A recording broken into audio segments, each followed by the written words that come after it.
The Lord be with you. And with your spirit. A reading from the Holy Gospel according to Saint Matthew.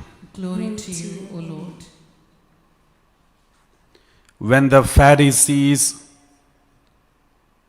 heard that Jesus had silenced the Sadducees, they got together and to disconcert him, one of them put a question, "Master, which is the greatest commandment of the law?" Jesus said, "You must love the Lord your God with all your heart, with all your soul, and with all your mind. This is the greatest and the first commandment. The second resembles it. You must love your neighbor as yourself. On these two commandments hang the whole law and the prophets also." The Gospel of the Lord. Praise to you, Lord Jesus Christ. Please be seated. Praise the Lord. Hallelujah. My dear brothers and sisters, today, the 3rd of November, we also celebrate the feast of St. Martin de Porres. And we, the Vincentians, also honor this day for the departed souls of the Vincentians from our congregations. From our congregation, all those priests who departed from our congregation, we commemorate them on this special day. So these last 3 days for us, in fact, is the days of dead. So the first day, that is November 1st, we celebrate All Saints Day, and November 2nd for All Souls Day, and for the Vincentians today is the departed souls of all the Vincentians. My dear brothers and sisters, I would like to speak to you today regarding a very common question which many people ask. That is, why do we pay stipends for the Holy Mass? Why do we need to pay for Holy Mass? Because these days there were so many people want to offer Holy Masses, and there is a Mass stipend attached to Holy Mass, and then you may have to pay that amount and then offer Holy Masses. So there are many people even today do not understand the meaning of this Mass stipend, Mass offering. So yesterday we also heard from Father Anthony that in the importance of celebrating Mass for the dead, and we offer Holy Masses for the dead and pray for them. We also not only Holy Mass but also pray for the dead. We do pray every day for our departed souls from our families. So we also, it is a custom and culture in the church from the beginning, and also even Jewish people practiced it, and that is why we read it yesterday from the book of Maccabees about the Maccabees used to pray, the Jewish people used to pray for the departed souls. So it is also in the early church tradition, in the 1st century, 2nd century, and even 3rd centuries, in the catacombs where the dead bodies are buried. Outside the dead bodies, their name is written down and said, "Please pray for this person who died." So there are inscriptions outside the catacombs, outside the tombs of the people, early Christians, where it is written, we need to pray for the departed souls.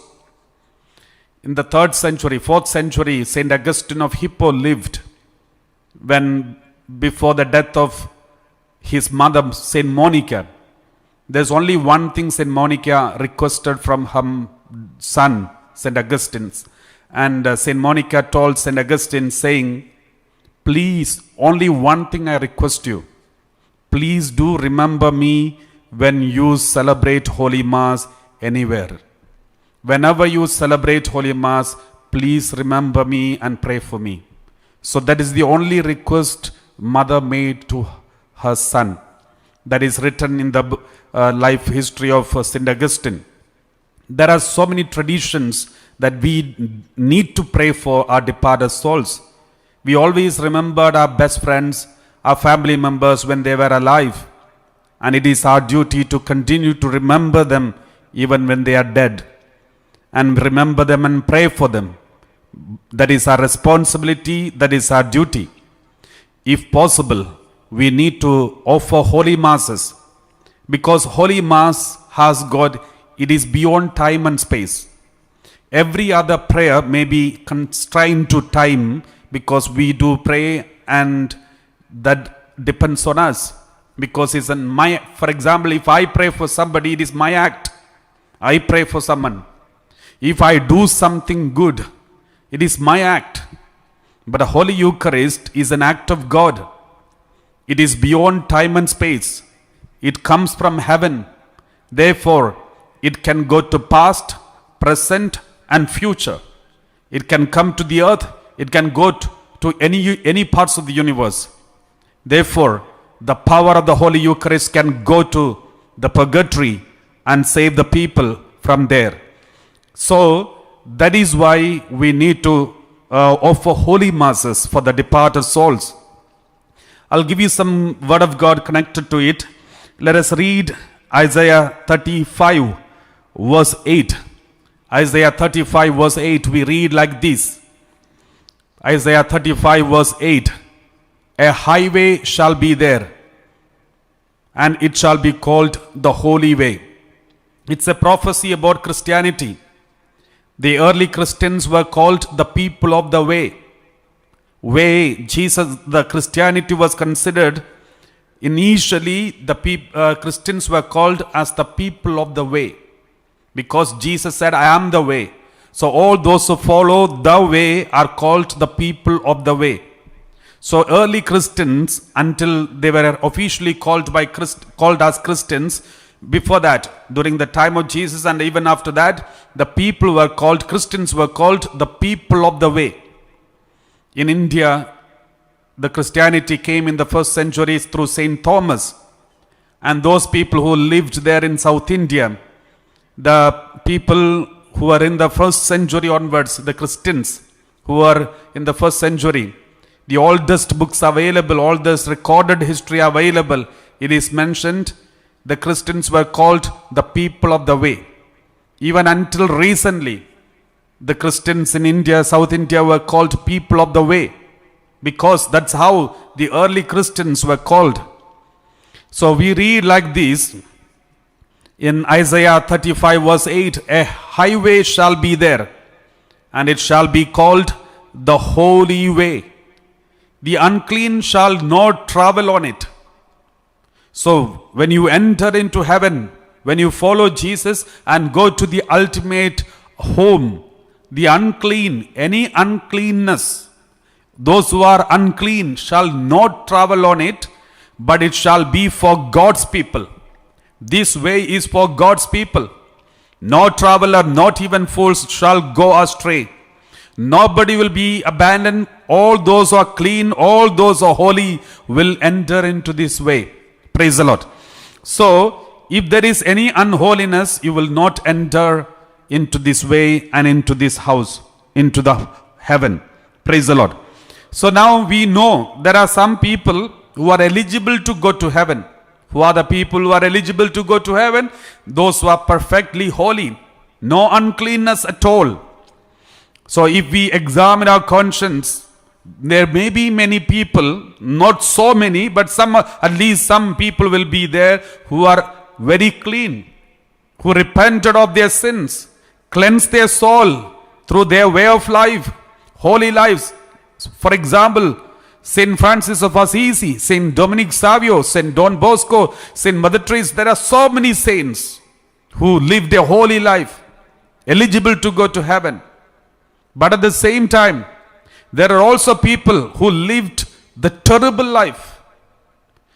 I don't want to mention the names of those people because we may know many people, but we can't judge anyone.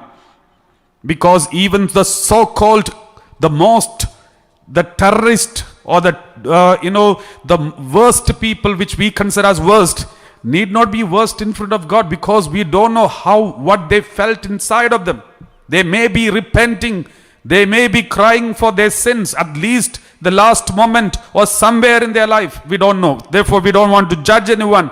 But at the same time, there are people who really and denied God purposely, knowingly, with full consent, full will, and eligible to go to the hell. But there are also people who always aimed at heaven, wanted to go to heaven, but because of their weaknesses and surroundings, the situation in which they were brought up, they were not able to lead a holy life, fell into many sins, maybe small sins. Though they repented, some of them which they could not repent, or they did not get opportunity to repent, or some of which they did not even remember. So the sin may persist and continue indeed. So in such kinds of people are not eligible to go to hell, not eligible to go to heaven, but at the same time they are also not eligible to go to hell, because they are not supposed to be sent to the hell because they are not so bad. They are not so good, therefore they cannot go to heaven. That is why there is a need for purification. There is a need for purifying process is needed. Otherwise, it's an injustice to the humanity. This purification process is available for us because of the crucifixion of our Lord Jesus. The crucified body of Christ and the blood that is shed for us is capable of cleansing us not only when we are alive, even after our death. That is because through the purgatory experience, it is because of the crucifixion of our Lord Jesus, it is possible. Let us read Matthew chapter 12 verse 32. Matthew chapter 12 verse 32. We read like this. Gospel of Matthew chapter 12 verse 32. Whoever speaks a word against the Son of Man will be forgiven, but whoever speaks against the Holy Spirit will not be forgiven, either in this age or in the age to come. So there is a possibility we may be forgiven here on earth. In this age means this age where we live. But there is also a possibility to be forgiven in the age to come. That means there is another age where forgiveness is possible.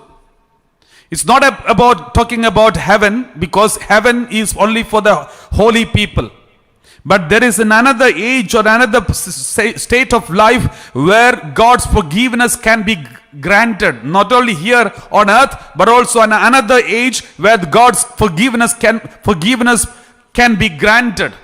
So there is a hint about the forgiveness that can happen not only in this age, but also in the other age to come. Praise the Lord. Let's also read in the verse 36 of the same passage. 36 of the same passage. I tell you, on the day of judgment, you will have to give an account for every careless word you utter. So that means on the day of judgment day, we have to give an account. For what? For every careless word you utter. What does it mean? For your careless word we utter, for that we don't need to be sent to the hell, because it's only a small careless word. It doesn't make us to be thrown into the hell, because that is not fair. But at the same time, we are not permitted to go to heaven. But Bible says you have to give an account. On the day of judgment, you have to give an account. So it is not about when we are here on earth, but when we are in the presence of God after our death. How can we give account? We cannot go to heaven because we are not fully holy, because we spoke unholy words. We don't need to be thrown into the hell because we have not rejected God purposely, knowingly, completely. And we have not committed terrible mortal sins. It's not only about careless words. Therefore, what does it mean by you have to give an account for your careless word? Means there should be a purification process. There is a purification process mentioned there. Praise the Lord. Hallelujah. For your more information, you can also read Gospel of Luke chapter 12 verse 46 onwards. Okay, now these are the reasons we do really pray for the departed souls. Not only from the book of Maccabees, but also from the New Testament. There are various hints of the purgatory experience. So now when we pray for the departed souls in purgatory, The most powerful prayer that is available for us that can be said is the Holy Mass. Because Holy Mass is beyond time and space. Praise the Lord. Thank you, Jesus. Praise you, Jesus. Right now, as you are listening to the word of God, the Lord is healing you. Some people who have got pain on your toothache and tooth pain, the Lord is healing you right now. Praise the Lord. Hallelujah. So now, I would like to speak to you. When you offer holy masses, why do we need to pay for the holy mass? There are many people are not so happy that they have to pay for the holy mass type and a small nominal amount. Each diocese or each bishop's conference will decide what is the amount for the holy mass to recite to celebrate the holy mass. The mass stipend or mass offering, it is called. And some places so depends in different dioceses, different amount. Why is it? And there are so many other payments are decided by the church for various pious activities, especially with regard to some kind of blessing or maybe holy mass and some other place, some other things. There a certain amount is fixed. Why it is? Is it is it okay? Is it something kind of bribery or something, or simony or something of this sort? There are people who ask this question. So I would like to speak to you about the history of it. Why do we need to pay the mass stipend? Praise the Lord. First of all, we need to understand the history of it, and then you will understand the meaning of it. Praise the Lord. Hallelujah. Now listen, my dear brothers and sisters. In the early church, when after the death of Jesus, the apostles went around and preached the gospel and converted people, and all those who believed in Jesus, they sold all their property and entrusted to the apostles, and they all were living together as one community, one family. We read Acts of the Apostle chapter 2 verse 46 onwards.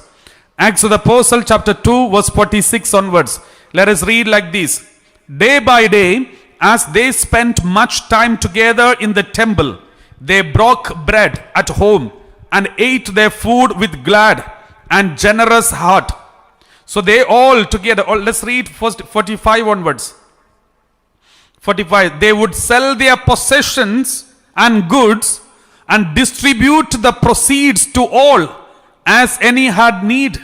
All whatever they had, they sold it and then distributed among the friends, and as one community they used to live together, and a centralized living together, centralized government in the community, and they used to live together, and as any had need, they used to distribute accordingly. And 46 was read. And then they used to come together and celebrate the breaking of the bread, that is the Holy Eucharist, at home, and ate their food with glad and generous heart. So always remember, in order to celebrate Holy Mass, it was the duty of the people to bring what is needed for the Holy Mass. For example, especially the bread and wine, the chalice and paten, all the vessels that are needed for the Holy Mass, which are sacred and holy. And also the altar, the preparation, all the other places, the surrounding and everything, all the expenses connected to the Holy Mass was done and dealt and given by the people. It is the responsibility of the people to offer. And if you look into the Old Testament, anything, the best of their produce, they used to give it to God. If you know from the book of Genesis, when Cain offered, Abel offered. Abel offered the best of the sheep, and Abel offered the best of it. Praise the Lord. Hallelujah. And Cain offered the worst of it. That is what popularly believed, and that's how we believe. So that is why Cain's sacrifice was not accepted, but Abel's was accepted. And there is also a tradition in the Old Testament, the first fruit belonged to God. The first fruit of everything belongs to God. That is why even Jewish people, the first fruits of everything that they produce, they used to give it to God. The best one. If they have sheep, the first one is given to God. If they have cultivation or farmer, the first fruit is given to God. That is a tradition which is followed from Jewish religion, and it is continued in the church too.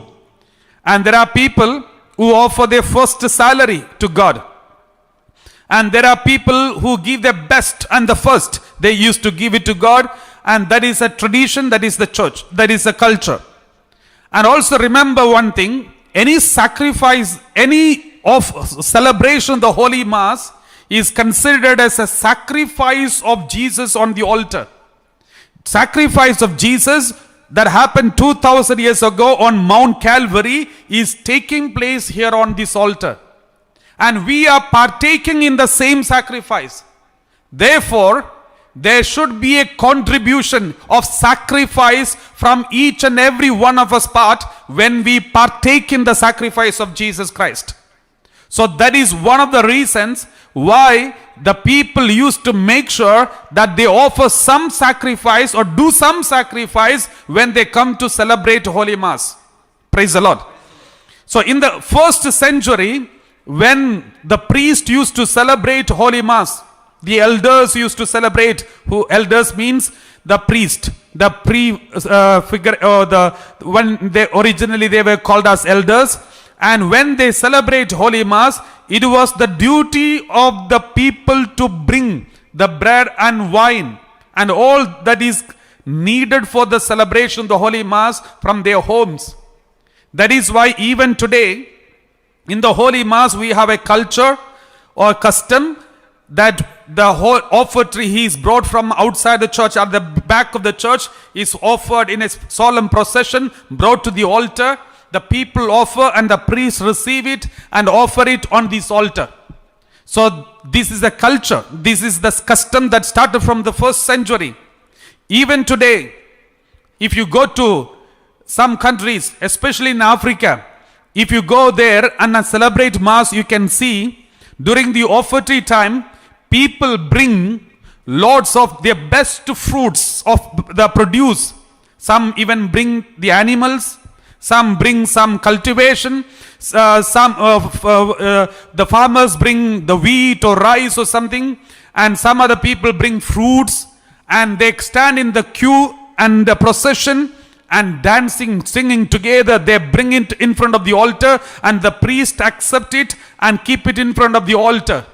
It is nothing but they are giving the best and the first fruit of their production, produce in front of God and for God.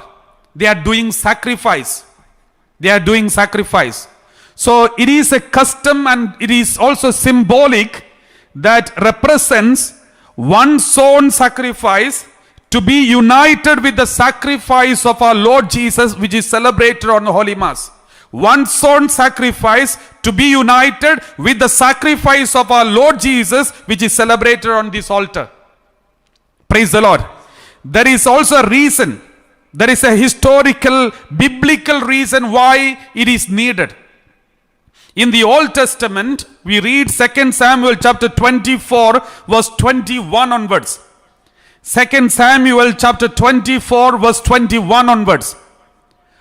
Araunah said, "Why has my lord the king come to his servant?" King David came to Araunah and then said, he said, "Why has the Lord come to his servant?" David said, "To buy the threshing floor from you in order to build an altar to the Lord, so that the plague may be averted from the people." There is a big plague, famine, the pandemic. It is affecting the whole people. Therefore, I want to offer sacrifice in front of God. So I want to make an altar. So who is David? David is the king. He has authority on everything. He is the king of the whole land. So everything in the land belongs to him. So he wanted to build an altar for God to offer sacrifice in order to get rid of plague. Continue reading. Verse 22.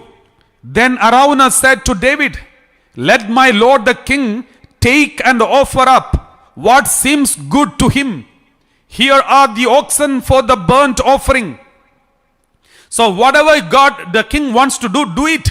He said, continue. Here are the oxen for the okay, verse 22, continuation.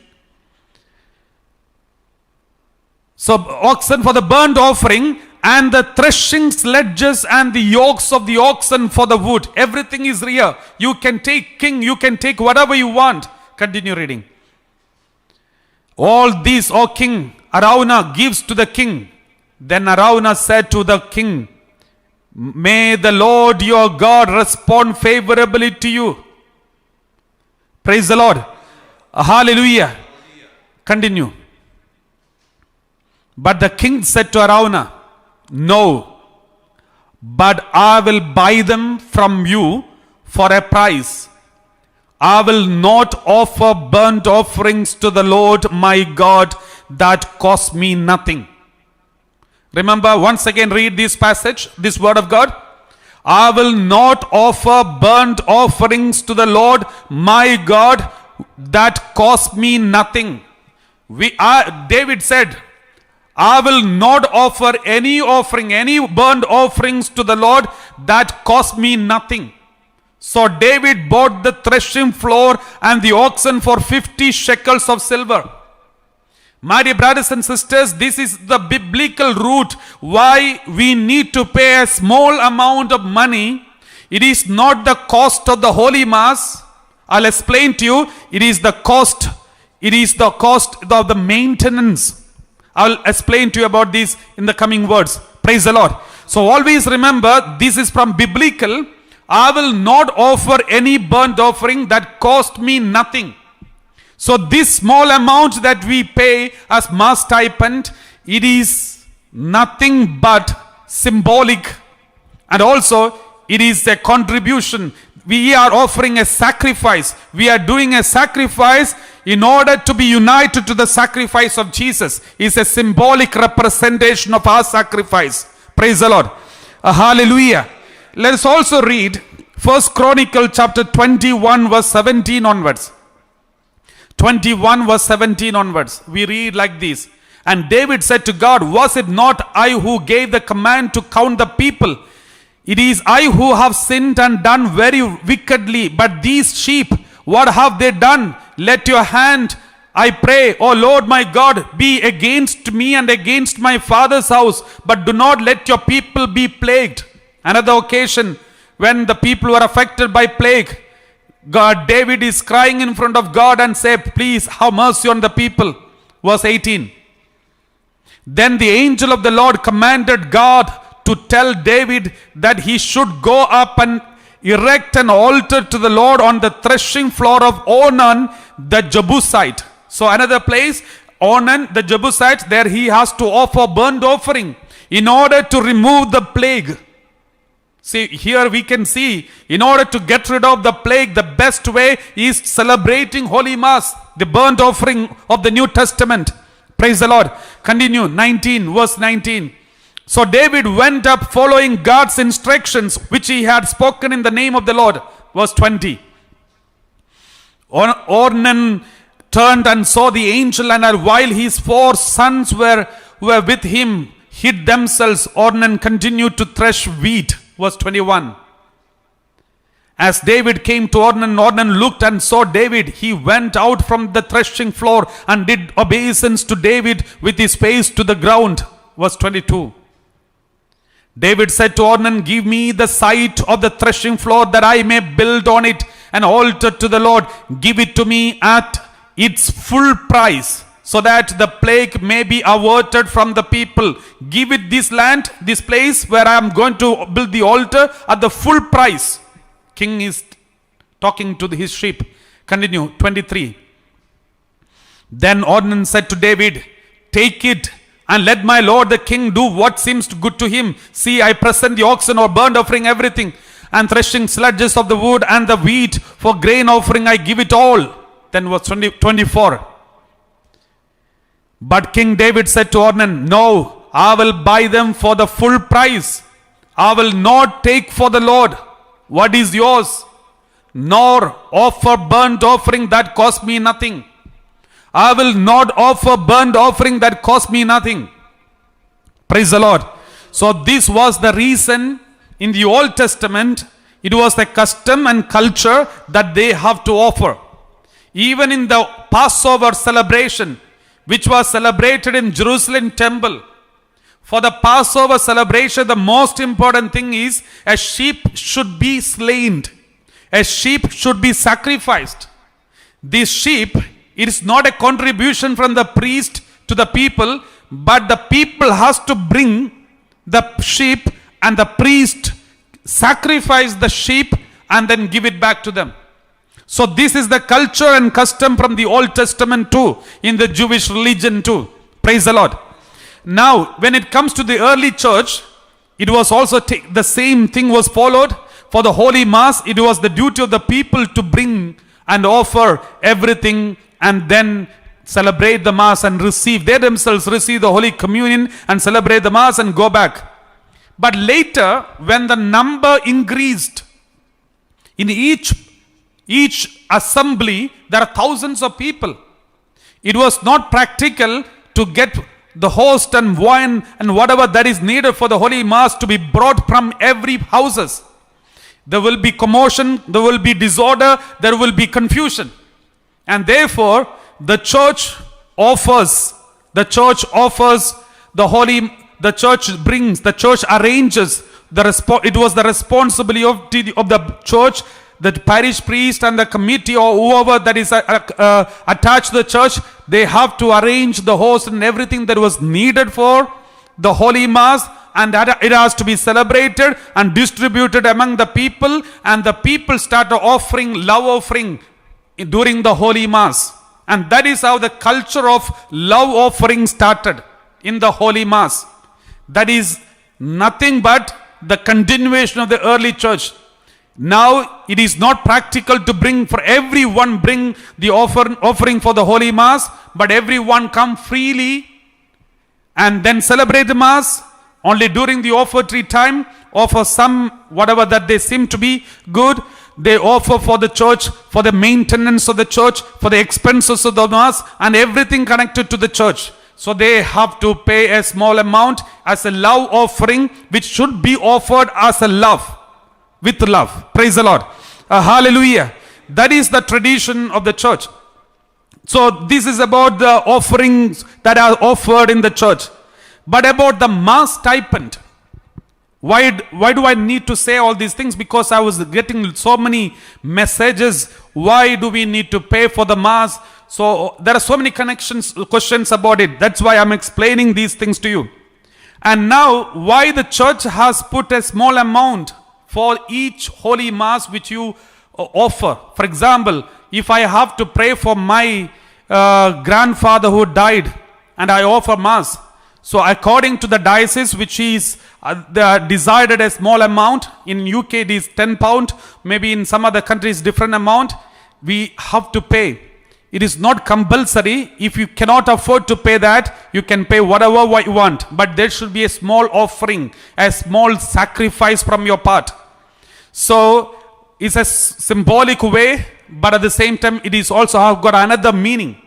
Because in the early church and later stages, when the priests were appointed in different parishes, the priests who are celibate, no family, no other business, but only to do the ministry of the Word of God, are appointed in different parishes. It was the responsibility of the people of that parish to make sure to maintain the priest who is coming and celebrating the Mass.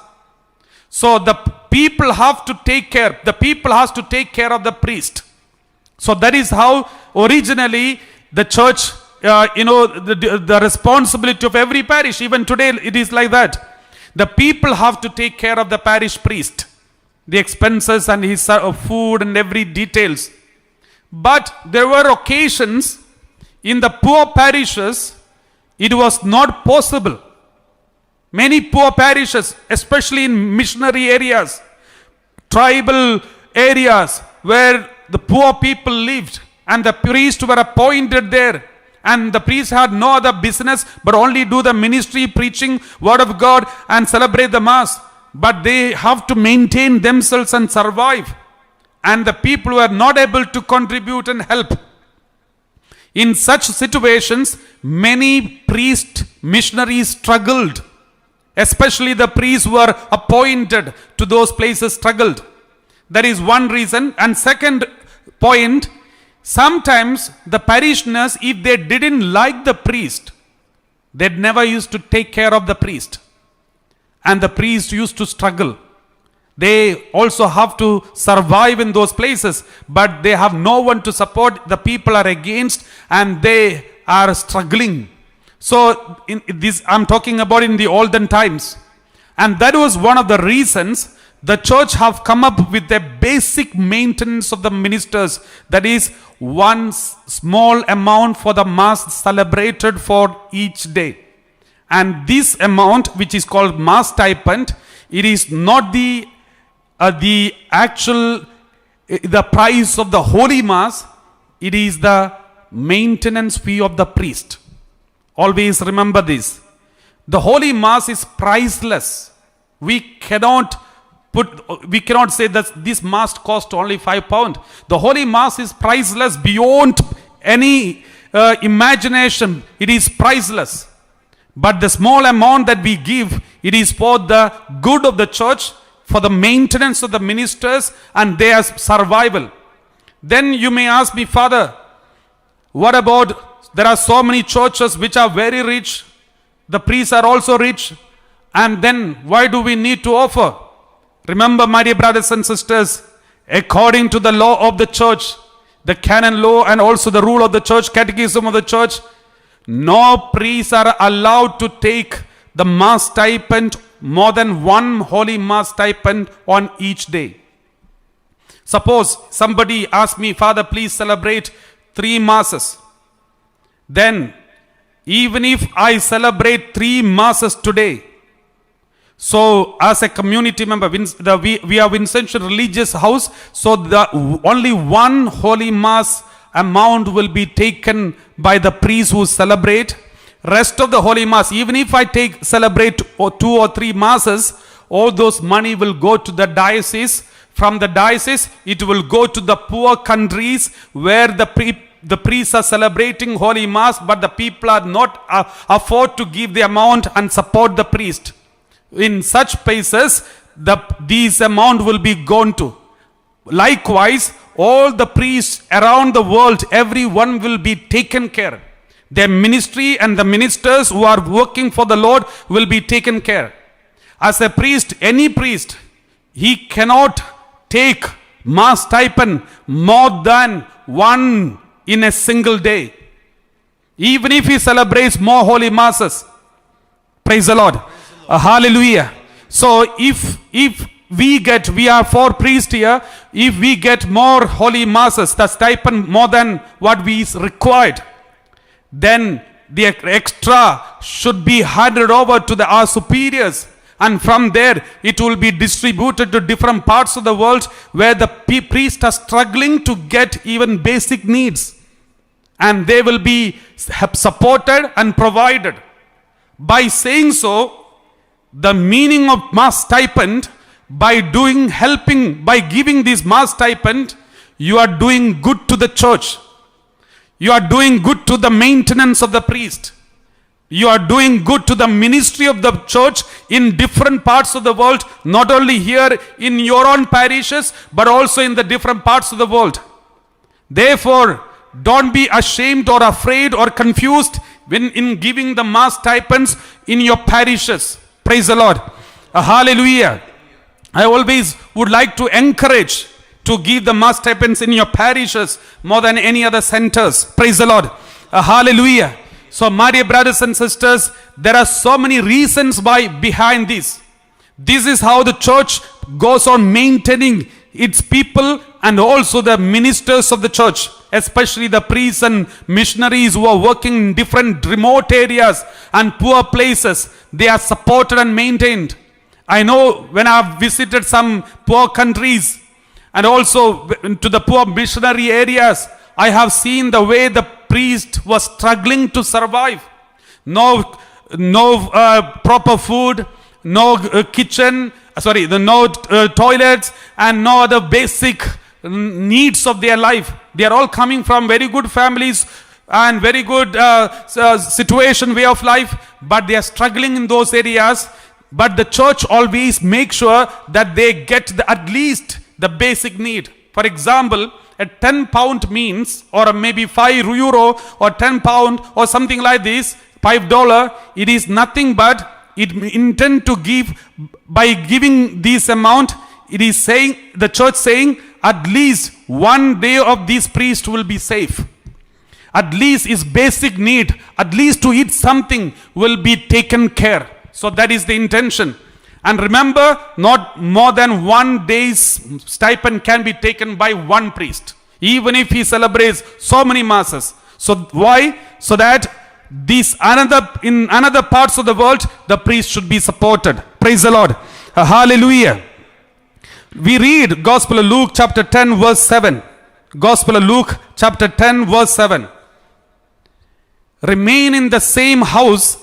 When Jesus was appointing the disciples to go out to do the ministry of the Lord, he said, remain in the same house, eating and drinking whatever they provide. Every priest, when he is appointed to every parish, this is exactly what is behind it. Remain in that parish, eating and drinking whatever they provide, because the laborer deserves to be paid. Do not move about from house to house, but the laborer deserves to be paid. Praise the Lord. Hallelujah. So my dear brothers and sisters, all those who are having confusion regarding this, do not be confused. It's our duty to support the church. It is our duty to help the church. When I say this, please don't send, all of you send mass stipends to Divine UK. I'm not talking about that.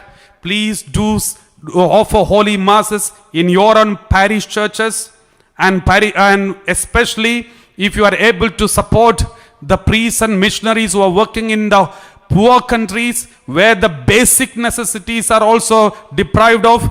It is our duty to support them, at least offer holy masses in those places, and ask, give the mass stipends to, and then support these parishes, especially the missionaries. Please do not send to the Divine UK. Praise the Lord. Hallelujah. Thank you, Jesus. Praise you, Jesus.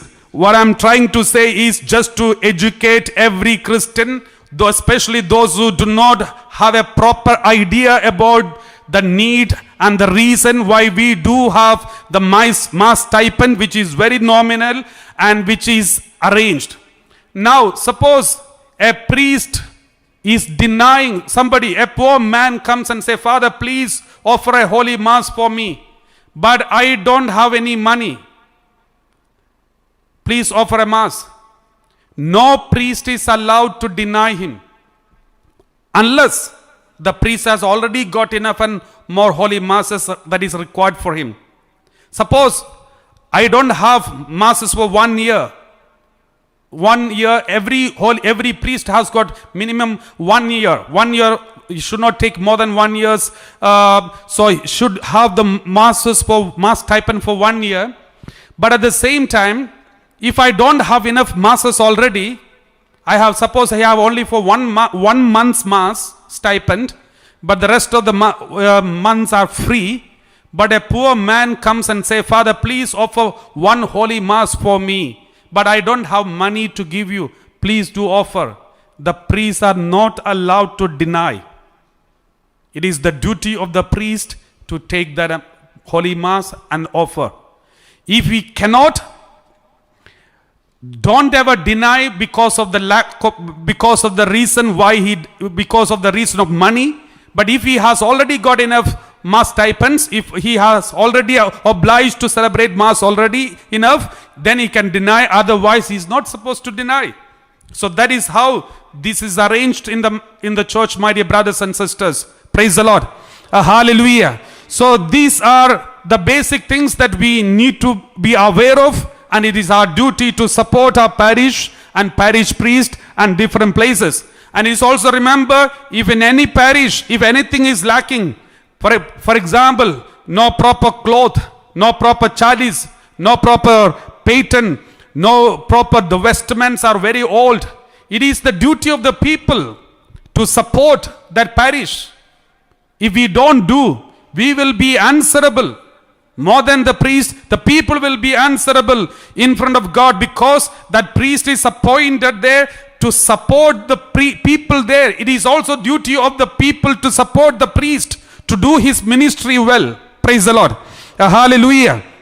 So, my dear brothers and sisters, this is the reason I just wanted to clarify the church position about these holy masses and the contribution that is offered in every holy mass, and the stipends that are attached to every mass or every spiritual activities which are where the amount is required. It is already announced in that parish bulletin or wherever. So the reason why these things are done and practiced in the church, and I needed to, it was my duty to explain to you why these practices are done in the Holy Catholic Church. Praise the Lord. Hallelujah. So I hope you have understood this, and please support your parishes, especially in these moments of crisis where all the parishes are lacking. The parishes are lacking the daily support, daily maintenance amounts for all these. So and it is our duty to support our parishes, support our priests, and help them. Praise the Lord. Let me, when I say this, please do not misunderstand. You don't need to send anything to the Divinity Center. So God is providing us. Therefore, don't worry about that. I'm telling you why I tell you this is because it is our need and support to support our parishes wherever you are, especially the poor countries, the worst affected countries because of COVID-19. The worst affected countries and the parishes there, it is our duty as one family, one church, to check and see whether in the other parts of the world where everything is well and good, especially in the parishes and especially the parish priest and also the daily running of the parish churches, it is our duty to take care of them. Please do support and build the church around the world. Praise the Lord. Hallelujah. Let's close our eyes and pray.